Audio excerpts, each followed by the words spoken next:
Temperatura 17 grados 9, la máxima 29. A ver, ayer hubo declaraciones, estos últimos días, hubo declaraciones sobre el crecimiento del narcotráfico en Argentina, de la Corte Suprema de Justicia, de la Iglesia Católica, de dirigentes como Daniel Scioli, Mario Ishi, bueno, antes del gobierno santafesino, de Carlos Arlanian. Bueno, se instaló muy fuerte el tema con el comunicado de la Iglesia, y a partir de ahí en Catarata viene... Y nosotros lo que queremos saber es qué es lo que realmente pasa.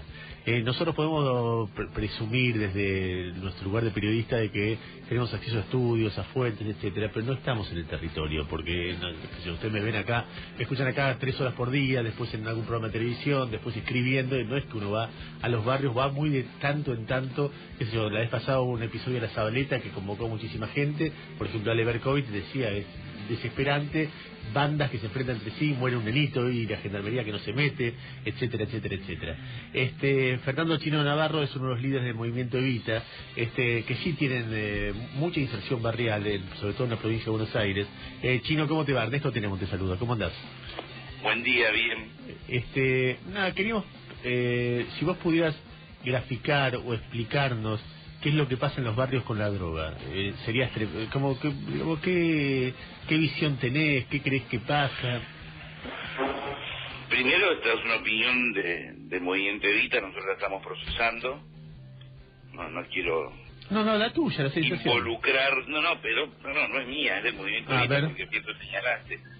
Nosotros nos ha tocado estar desde Rosario, en Córdoba y en distintos distritos de Gran Buenos Aires cercanos a este tipo de cuestiones, porque las víctimas de la irrupción de la droga y la violencia y de los narcos afecta a vecinos y sobre todo a pibes del barrio. Nos ha tocado estar en situaciones muy dramáticas. Hace poco en la Carcova, el último muerto, consecuencia de un enfrentamiento entre distintos grupos, nos tocó muy de cerca, con lo cual tenemos una visión, pero no es igual un barrio a otro, una ciudad a otra, y creo que no tenemos un diagnóstico preciso de realmente qué es lo que pasa globalmente en los centros urbanos del área metropolitana, ni siquiera tampoco del país.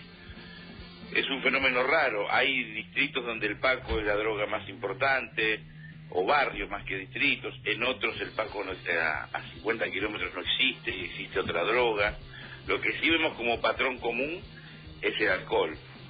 Y consecuencia del deterioro del Estado en las últimas décadas, mucho del espacio público de esas barriadas, que también sufrieron y muy fuerte todo el desplome de los 90, el 2001, y la reconstrucción que hemos hecho del 2003 no alcanza para generar equidad, infraestructura plena en esos barrios, hace que haya muchos lugares donde el Estado aún no llegue con la fuerza que deba llegar, y ahí donde va creciendo y imponiendo sus lógicas, sus leyes, su violencia, los sectores del narco, que son mucho menores en cuanto a impronta y a capacidad logística, lo que uno ve o veía de los narcos en México, en Colombia o en la propia Brasil, pero que si no lo frenamos, en 4 o 5 años van a ser iguales. Y creo que la responsabilidad de todos aquellos que estamos en la cuestión pública, cualquiera sea nuestra identidad política partidaria, el conjunto de los sectores de la dirigencia y de la sociedad, es estrechar filas, primero para tener un diagnóstico certero y tener una propuesta que excede el debate de los aviones, de los radares.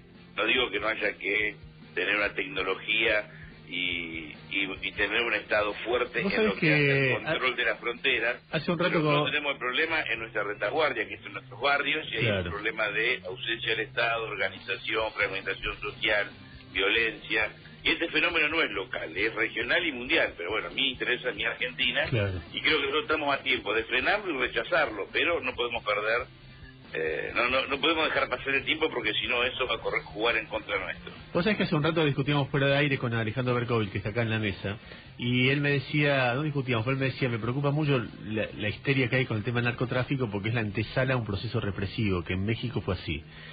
Y yo por un lado pienso igual que él, pero por otro lado pienso también que, dado que muchas veces las cuestiones cotidianas, tanto de pelea política como de gobierno en temas inmediatos, lo que sea, absorben tanto la energía de la clase dirigente, que por ahí llamadas gritos de alerta como el de la Corte o el de la Iglesia ayudan a que se instale como tema en la agenda nacional y entonces se genere como una presión para que la democracia responda democráticamente, por decirlo de alguna manera. La verdad que no sé qué tiene razón, me parece que son dos miradas posibles del tema. Es la sensación de que guarda que si viene la represión o guarda que si no se hace nada va a ser peor cuando venga la represión. La represión ha demostrado que no ha resuelto el problema. El mejor ejemplo es Estados Unidos, Colombia, Brasil, también es México. No ha frenado el crecimiento de la droga, que es un negocio global que ya está en manos de actores de la economía que cotizan en bolsa, que blanquean dinero en empresas que uno las ve son no solamente saludables, sino hasta son prestigiosas. O sea que este tema es otro plano. A mí me parece que hay dos o tres enfoques de la droga. Uno es la cuestión de la represión, que la justicia y las fuerzas de seguridad deben actuar con todo el peso de la ley sobre los verdaderos actores responsables de la droga, que no es el dealer de un barrio, que por supuesto si lo encontramos con la droga tiene que ir preso, pero digo, tirarle todo, invadirla como veíamos en Brasil, caer con la fuerza de seguridad a la favela, eso es para la televisión, ese no es el problema del mundo. Chino, ¿qué tal? Nosotros debemos tener un gran trabajo, es de prevención. Nosotros tenemos que evitar que nuestros pibes caigan en la droga. Eso es más infraestructura, más salud, más cultura, más deporte, capacitación laboral. Chino. Y por otro lado, disputar en el territorio con mucho Estado, pero confiando en los protagonistas del barrio, el curita de la iglesia, las madres que luchan contra el Paco, el padre del club de fútbol, todos los vecinos y los pibes que se quieran involucrar, por supuesto con el Estado al lado, cuerpo a cuerpo, disputarle la esquina para que vuelva a ser del barrio, para que ese espacio público sea transitable y no vaya quedando en manos de los grupitos, bandas que se van formando en los barrios y van ganando una posición y pasan a ser los dueños del barrio ante la ausencia del Estado, y la policía entra, o cuando la policía entra, los vecinos sospechan de que la policía tiene connivencia con esos grupos. Y la justicia debe actuar con celeridad, cosa que no ocurre, y quienes somos de la política debemos tener responsabilidad y valor para hacernos cargo del tema, no mirar para otro lado o actuar con absoluta negligencia como pasa en algunos distritos, y no es un tema de color político, donde a veces esas banditas están apañadas por sectores de la política local. Chino, te agradezco mucho la gentileza, No, que sigas muy bien.